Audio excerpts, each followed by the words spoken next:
Good morning, everyone. Thank you for joining us today. I'm Nasrin Iskandari, a registered migration agent at Australian Portal Immigration. Today I will talk about state-nominated migration program. You can write down your nominated occupation and current location in the comments. So at the end of the webinar, I will assess your eligibility for the state sponsorship. We have also received some questions before the webinar, and we will answer them at the end of the webinar. If you have any other questions, please feel free to ask. For our Brazilian clients, we have Bruna here today. She's my lovely assistant and will help with Portuguese translation. So you can ask your questions in Portuguese, and if you could not understand the part, just let us know. She can explain to you. I will try to keep things simple for everyone to understand. State nomination, also known as state sponsorship, is a program in Australia where individual states and territories can invite skilled workers to come and live in their specific region. It's a way for these regions to attract skilled workers to help meet their specific economic and labor needs. State sponsorship is also a way to distribute skilled workers across different parts of Australia. We have 3 different visa subclasses for the general skilled migration visa: subclass 189, 190, and 491. If your occupation is on the medium and long-term skilled list, you can apply for all these visa subclasses. But if it's on the short list, you can only apply for subclass 190 and 491, which means that you need this state sponsorship. And some of the occupations that are on the ROL list, the regional list, they can only apply for subclass 491.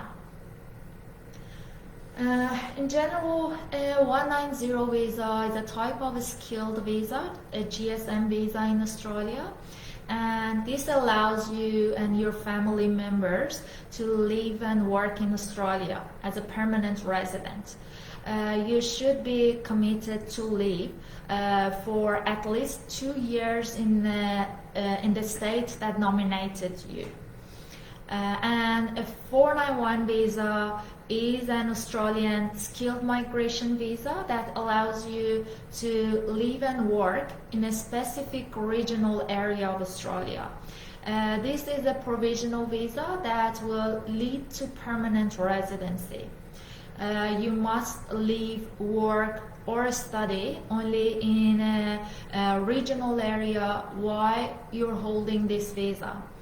And Sydney, Melbourne, and Brisbane, they are not considered regional areas.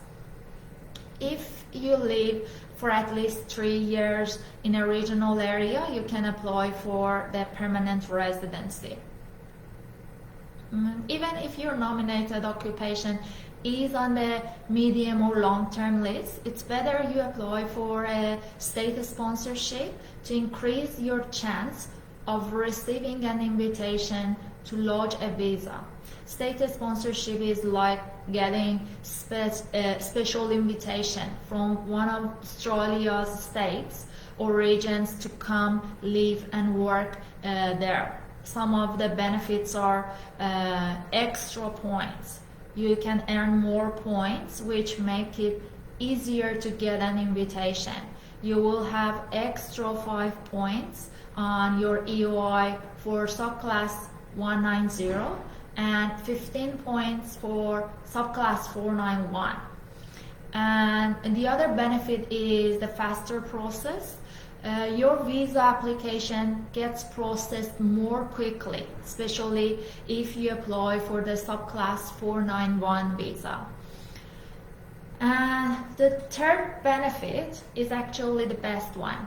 During the state nomination process, you're usually required to send your documents to the state body to check your eligibility.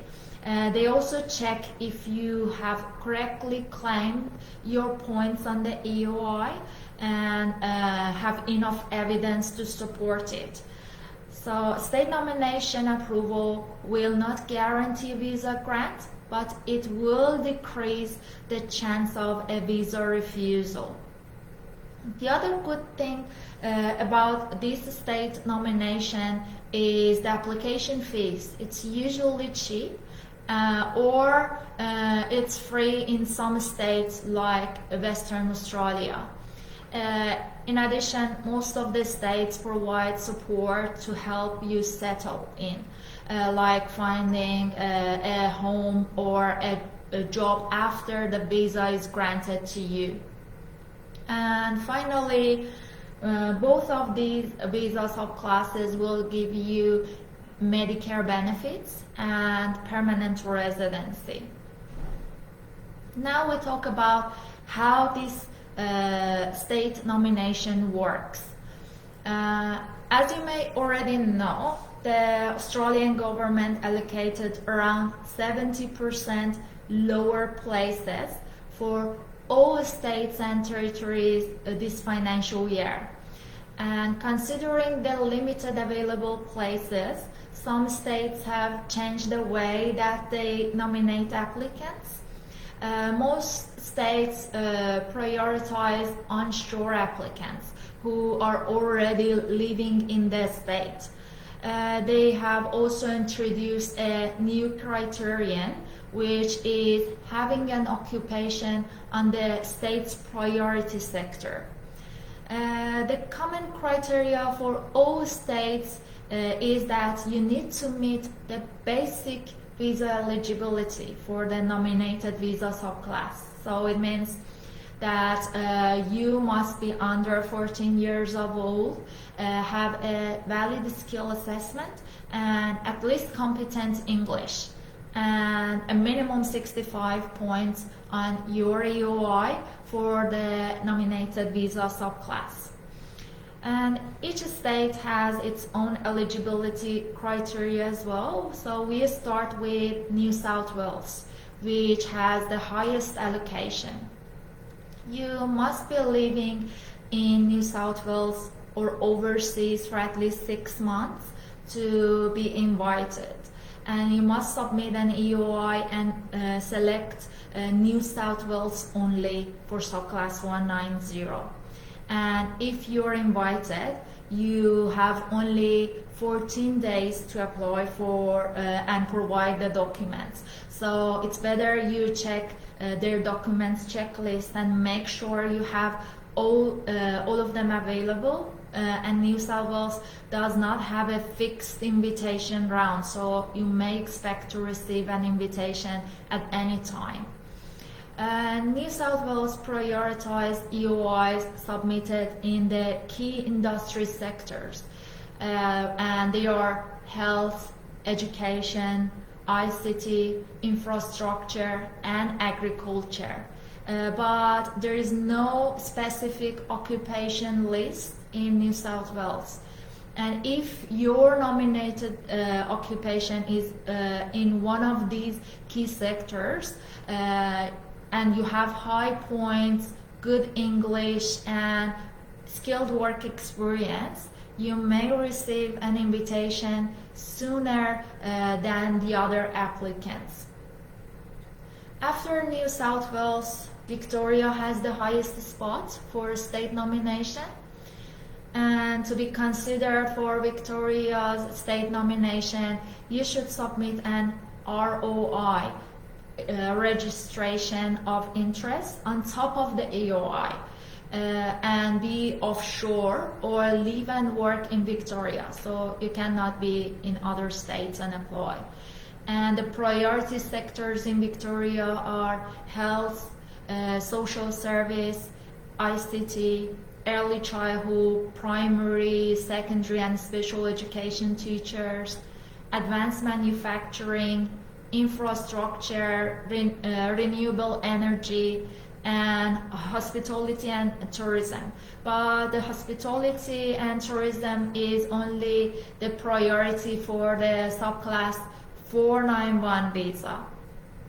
And offshore applicants also who have the skills in healthcare, social service, and education have good chance of receiving invitation for subclass 491 visa in Victoria.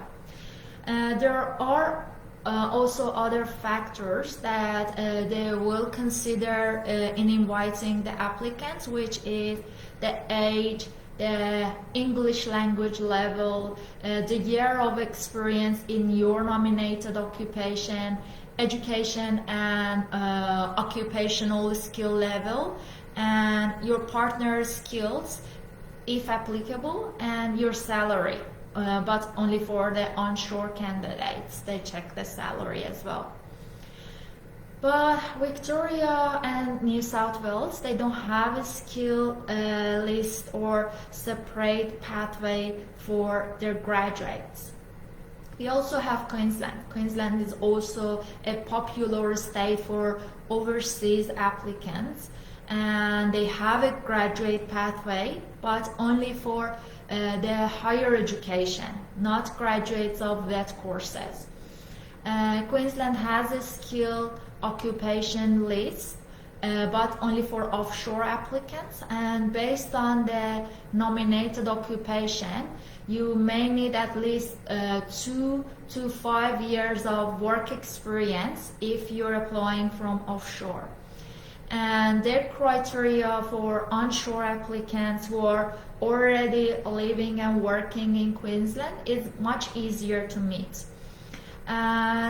There is no occupation list for onshore workers, and if you work full-time, which is minimum 30 hours per week in a relevant occupation in Queensland, you can be considered.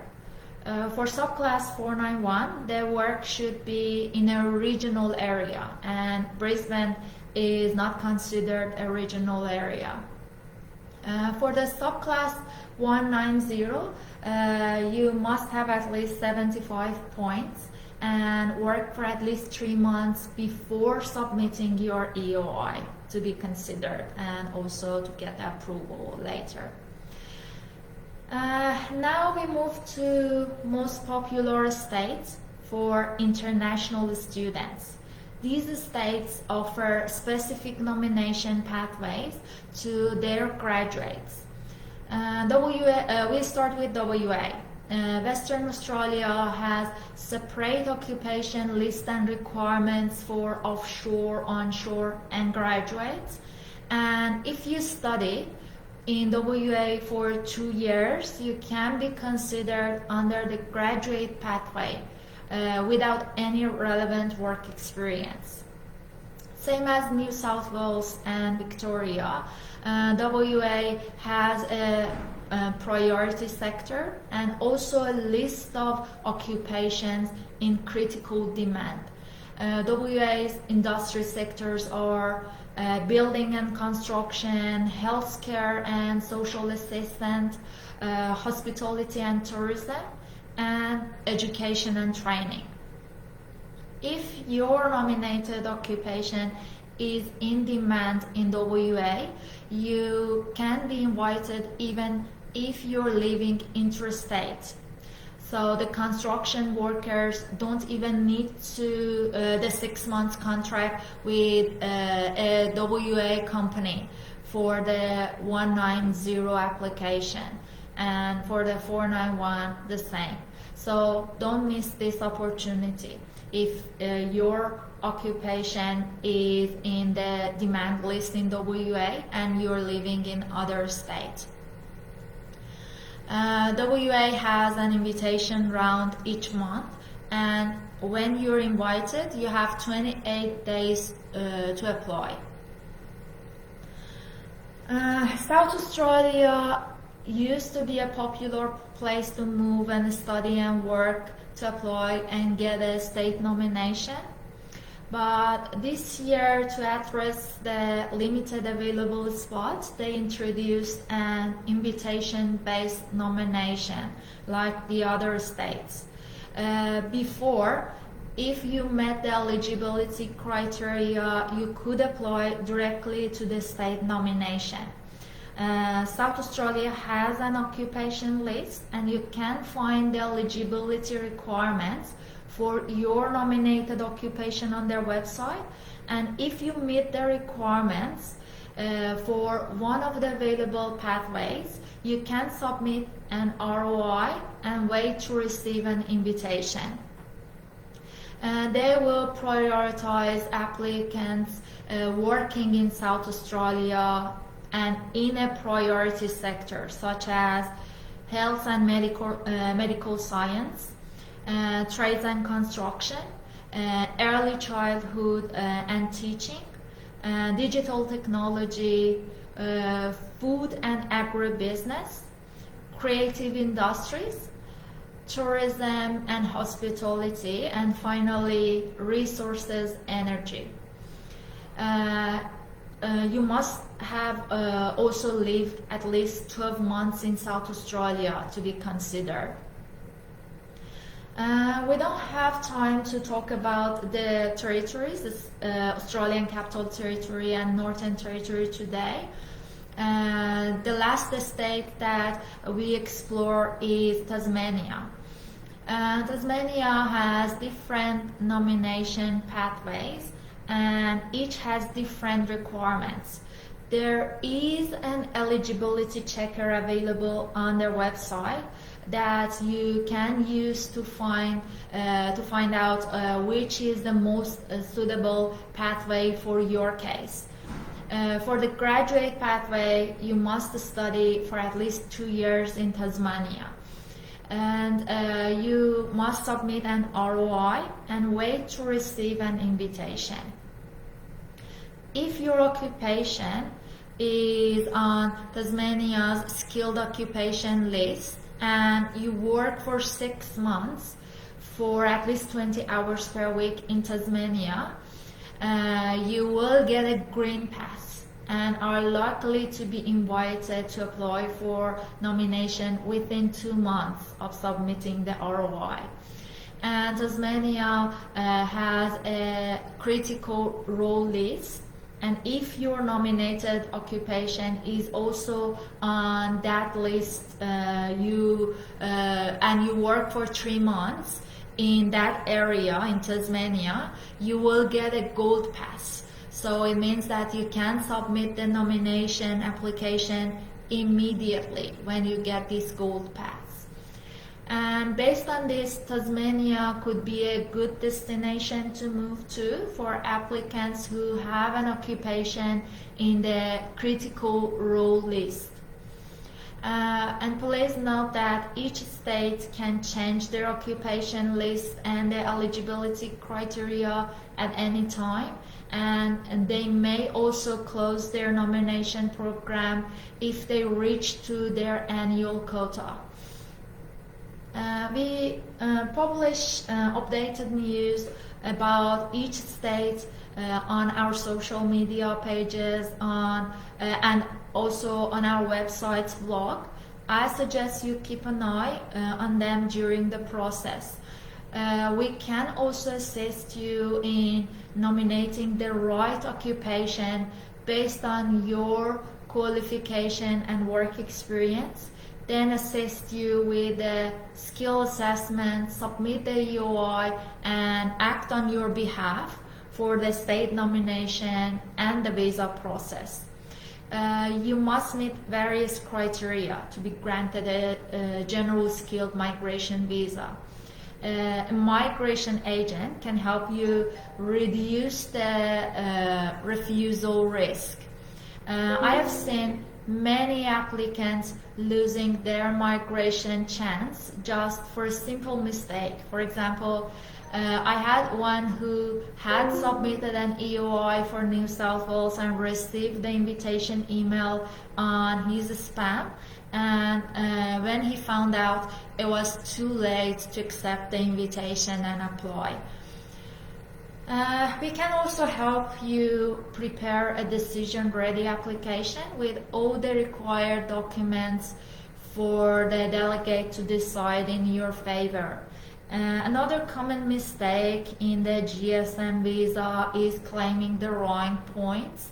For example, the points you can claim for your work experience in New South Wales and Australian Capital Territory is different from other states. If you overclaim your points, your application will be refused.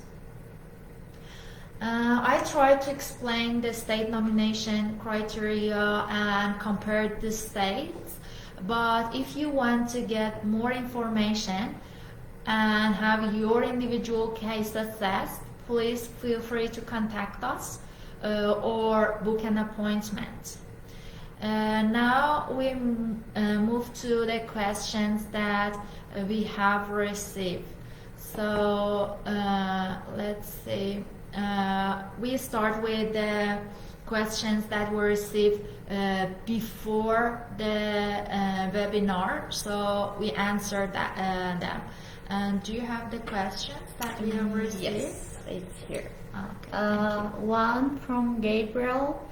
I had a visa refused in Australia and I'm waiting for my review application. Can I apply for a state sponsorship and subclass 190 visa onshore? Yes. When you are on a bridging visa and you have had a visa refused in Australia, you are Section 48 barred. So it means that you have limited visa options. You can apply for subclass 190 or 491 onshore, and the states are aware of it and usually do not have any issue with that. Another question from Lucy.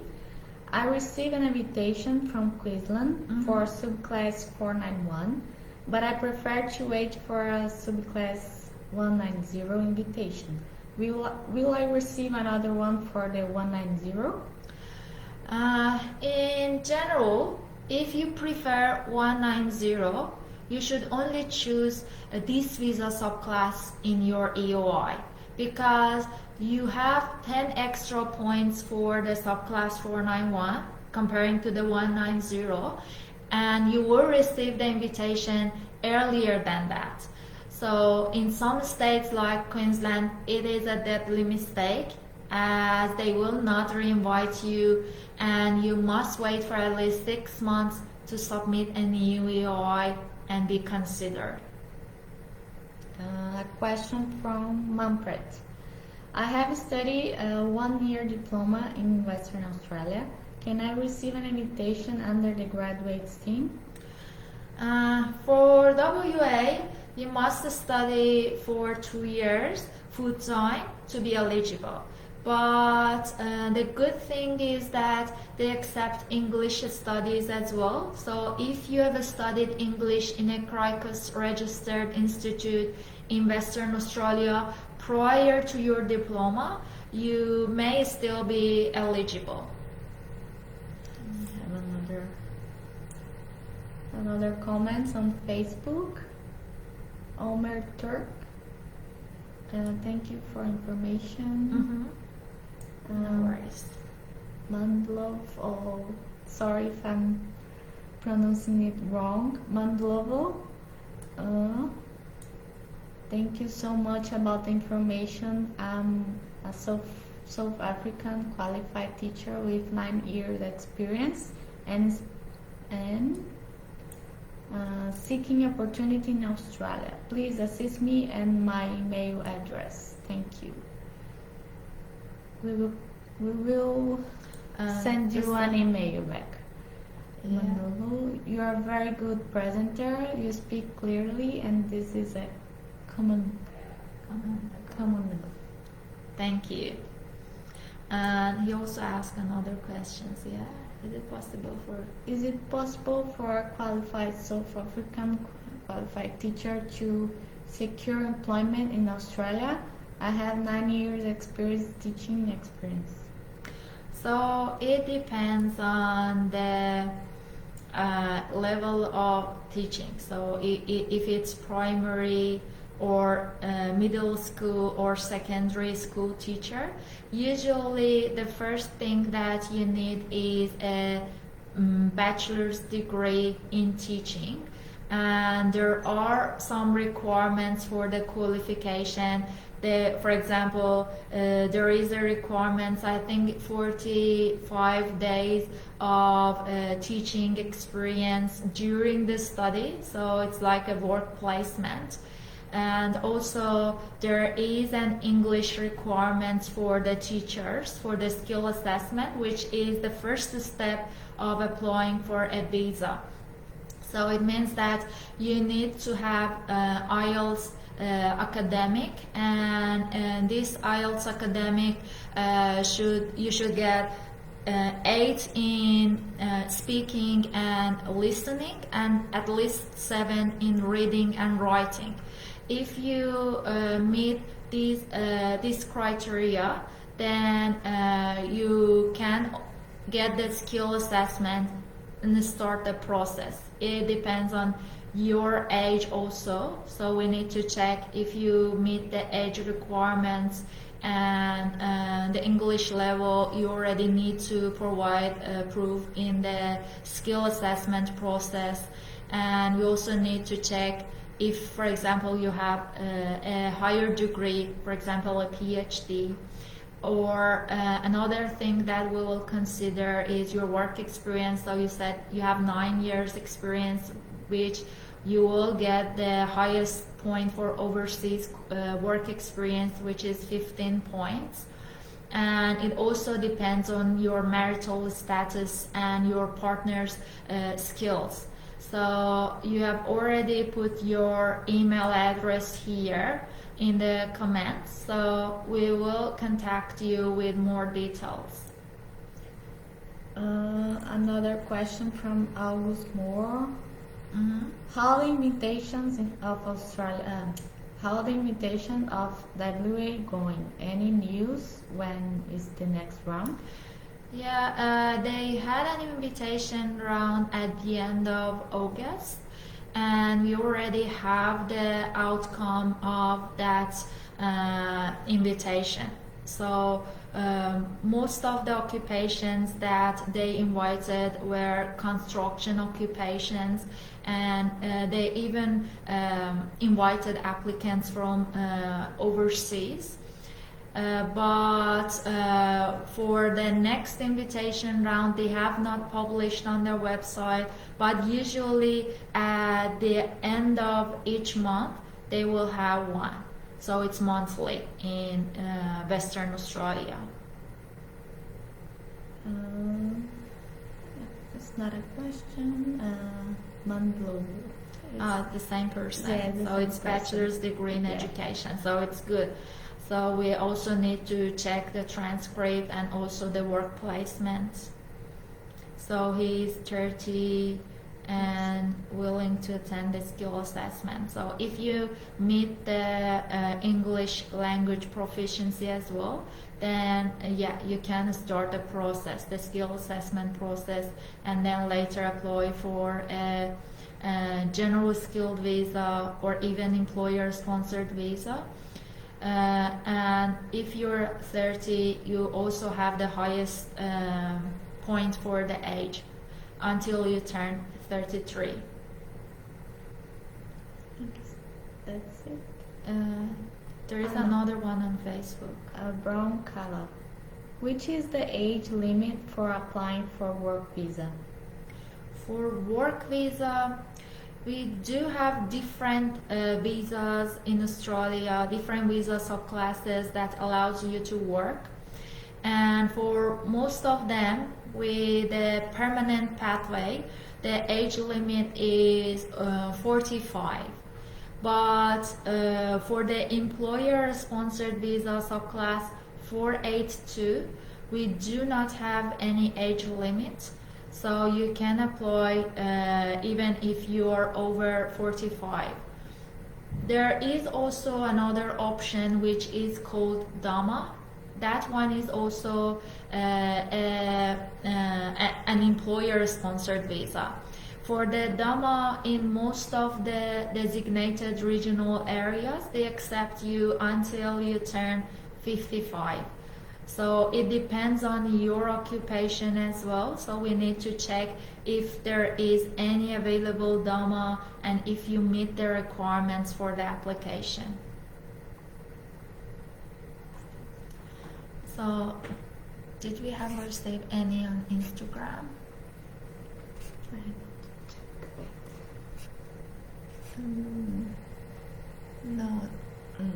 No question on Instagram. Yeah. So then if you do not have any questions, then we may finish the webinar. And thank you for joining our webinar today. And I hope this information has been helpful in understanding the state nomination process. If you need more assistance, please contact our office. We are located in Perth, but can assist you with the process in any other states or territory, or even if you're offshore. Have a good day, everyone. See ya. See you.